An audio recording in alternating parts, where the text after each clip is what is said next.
Hello, Slicey Dicers. This is Brian with another knife review for you. Today, we have the Asher Knives Nomad. Asher Knives, I thought was a new company. I learned that it is not, and we'll talk about that as we get on here in a moment. But this is the Nomad. This is definitely a new model from them. As you can see, it is using the Axis style lock that everyone is so fond of now that the patent has expired on that. G10 handles, S35VN steel, nice deep carry pocket clip, and $79.95. Not too bad at all. I will say it was supposed to be $89.95 and run on bearings, but when the final production ones came from the factory, they had phosphor bronze washers, so Asher is charging a bit less for these. Next run will have bearings. I can't imagine what the action is going to be like, because it's pretty good on this one, just on the phosphor bronze. An Axis lock on Axis style lock, on bearings. It's going to be pretty compelling. Eager to get my hands on one of those. But yeah, you're looking at a pretty basic shape.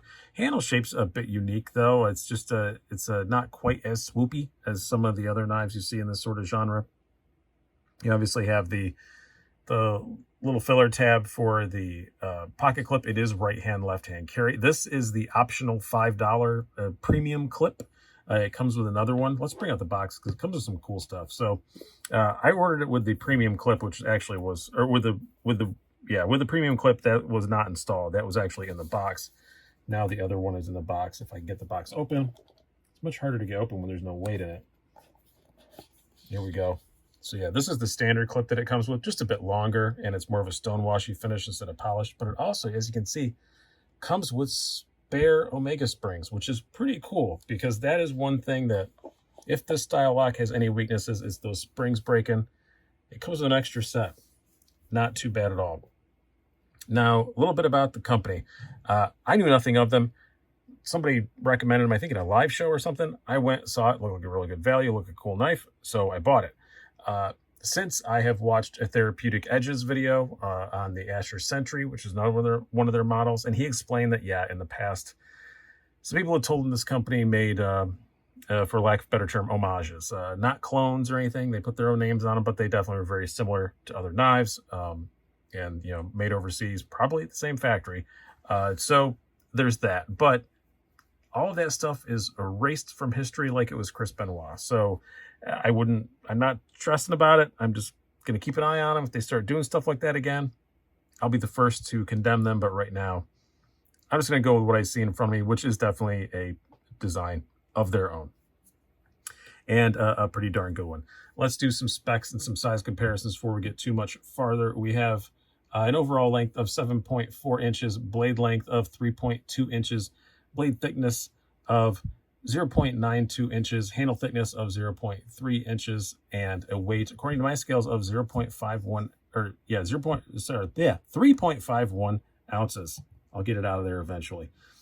Let's do some size comparisons here, bring out some Benchmade's. Obviously, we have to. This is an Axis lock knife, so sorry, it's not an Axis lock knife. You're not allowed to say that. It's an Axis style lock knife. So here's against your full-size Griptilian and your mini Griptilian, which is insolent and never likes to stand up correctly. You can see it's kind of between them, more in the size range of, bring it here in just a moment, your full-size Bug Out. So yeah, it's just a hair shorter than a full-size Bug Out. Try and line the pivots up there so you get a better look. There you go. Just a hair shorter than a full-size Bug Out. And lastly, I guess since I have it here, let's do the Mini Freak. So again, just a bit bigger than a Mini Freak. So bigger than Benchmade's Mini, but not as big as a full size. And now I'll bring out the other two usuals. This is your Spyderco Paramilitary 2 and the Para 3, represented here in the Spy 27 lightweight. You can see pretty right around Para 3 size. Okay, now let's talk more about this knife. Now the blade, not super thin behind the edge, not blown away by that, about 27 thousandths behind the edge. Very sharp factory edge though, no complaints there, and very thin blade stock, still a pretty good slicer. And the steel is, you know, TBD. It's I don't know how it's going to turn out to be. It's S35VN. Have no reason to believe that it isn't. Um, I I cut as much cardboard as I had time to cut with it in a couple of days, and it didn't seem to perform much different than any S35VN. But that that's one of these things that you don't really know until it gets on a machine, to really verify it. But seems legit to me at this particular moment in time. I reserve the right to amend that later on if I have to.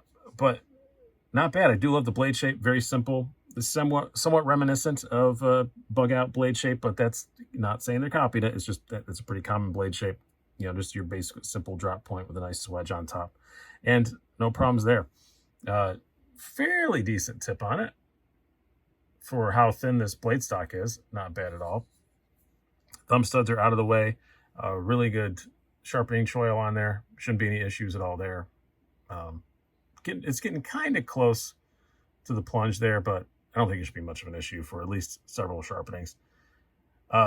Not too bad. As far as the ergonomics go, also excellent. I am running the smaller pocket clip on here, which is, I think, gives it slightly better ergos. Not much. The longer one, I could feel it touching my palm, but it was not at all like a hot spot or anything. This one with the small one, it's literally not there. It's not touching my palm. It's hitting this cavity here, and it's just not even coming close.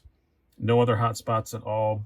Your fingers rest on those, your pinky rests on those screws. If you have the world's most sensitive little pinky, then maybe my body a widow pinky, but I don't think so. I don't think even my sensitive widow pinky is not bothering at all. No hot spots anywhere else. Obviously, being an Axis style lock, you don't have to worry about, any cutouts here digging into your finger or anything like that. The thumb studs make a nice place for your finger to rest. Ergonomically, I think it's pretty excellent. Large size gloves, all 4 fingers fit on it absolutely fine. No issues there whatsoever. Now, as far as the carry goes, bring out EO Levi's. Again, this is the shorter of the 2 clips. The other one is a little bit longer, but you don't have much sticking out at all, just a tiny little bit in the little circle there. Don't mind that at all. Plenty of clearance to get in and out of everything, even like tactical jeans stuff, it would get in and out. I will say the standard clip got in and out of tactical pants a little bit better. This upgrade clip, that again only costs you $5, is a little bit tighter, but I kind of prefer the shorter one, but it is shiny. I would like this clip in that other finish. That would be kind of my ideal one, but that's not the way life worked for O'Brien today. So yeah, and it is completely right hand, left hand, totally ambidextrous knife, which is super cool. Action, pretty darn good. Like I said, I'm very eager to see what the bearing version is like. I'll probably get another one when those come out. I might get the Century, the other harpoony blade shape version of this. It's pretty darn good. No issues there. A knife that I wanted to compare it to, that I forgot to bring out for size comparisons, we'll bring it out now.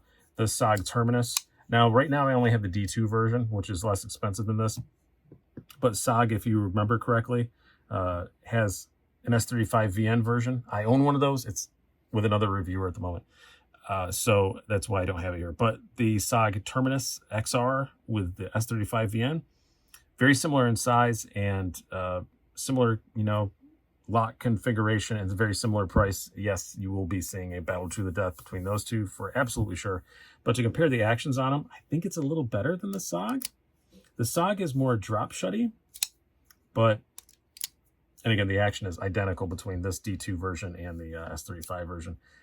This deploys much more reliably. I think it's because this has that additional complication of the flipper tab, which I don't think is really necessary.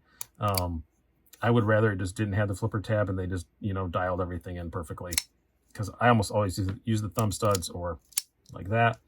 Where I think this is dialed in a bit better because it's not worrying about 2 different deployment methods. And that makes life a lot easier. I will say that the lock bar tension is different than even most Benchmates that I have. The only one I can think of it reminds me of the most is the Drop Perpetua. That had a very similar tension like this. I have one of those, but I just didn't get it out for this. Didn't think about it. But yeah, much higher tension, which probably means the springs are a little stronger, which is probably a good thing. But just had to point that out there.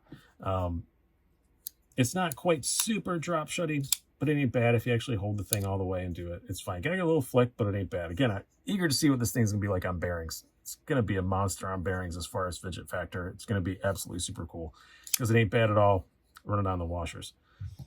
So what is my overall conclusion? Really cool knife with some concerns. Is that steel going to hold up? Is it a good S35VN? It's a new company. I don't know. And, you know, apparently they made some homages in the past. So keep that in mind. But other than those two things, as long as they keep doing what they're doing, yeah, no problems at all with this knife. Really, really nice. The only issue I have it was me being stupid. Like this, there's a bit of a ramp there. I forgot to mention the carry thing. Keep that in mind when you're walking around, or you might scratch your wife's car and not have told her about it yet. But just keep that in mind. But other than that, it's completely fine. It'll buff right out. That's what they always say. But yeah, not a bad knife. Not bad at all. For 80 bucks, S35VN. As long as that S35VN checks out, I'm sure that probably someone's already in the process of doing that. If someone has found that they already have, put that in the link down below. But pretty cool knife, and I'm glad I got to check one out. I paid full retail. I didn't ask a question. I didn't ask for a deal or anything. Didn't ask for a sample. I just went and bought one, and I don't feel like I got ripped off. So hope you guys have enjoyed this. I've been Brian. Have a good one.